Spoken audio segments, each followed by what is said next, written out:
નમસ્કાર દોસ્તો ખૂબ સરસ મજાની વાત આજે હું તમારા માટે લઈને આવ્યો છું. દોસ્તો, આ દુનિયામાં ક્યારેય કઈ વસ્તુ મફત મળતી નથી. દરેક વસ્તુની કિંમત ચૂકવવી પડે છે.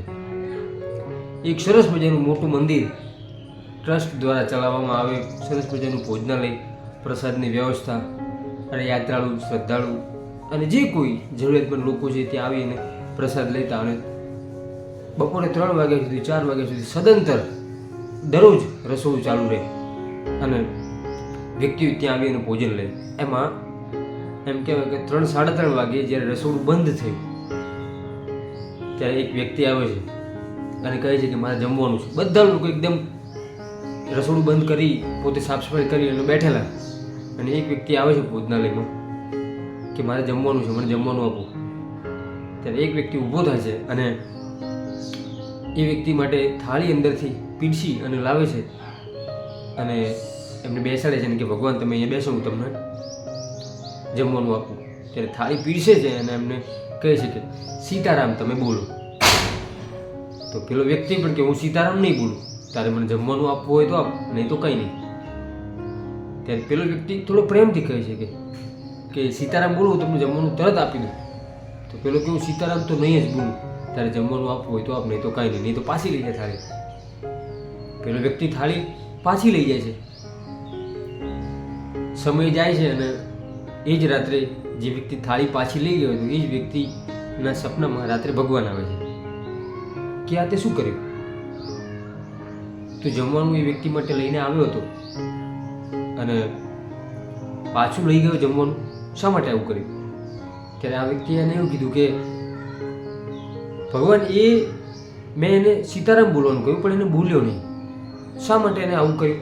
એટલે પછી હું જમવાની થાળી પાછી લઈ ગયો.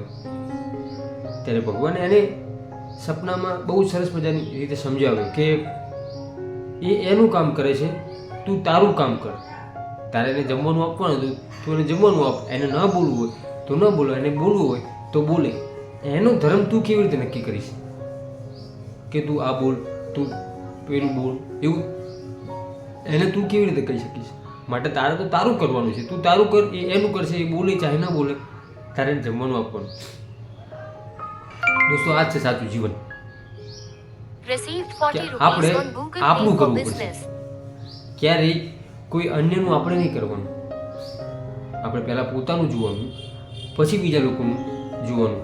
અને ક્યારેય કોઈ ખાલી હાથે આવતું નથી અને કોઈ ખાલી હાથે જતું નથી. દરેક વ્યક્તિઓ જ્યારે જન્મે છે, દરેક બાળક જ્યારે જન્મે છે ત્યારે કર્મ સાથે લઈને આવે છે અને જ્યારે મૃત્યુ પામે છે ત્યારે કર્મ સાથે લઈને જાય છે.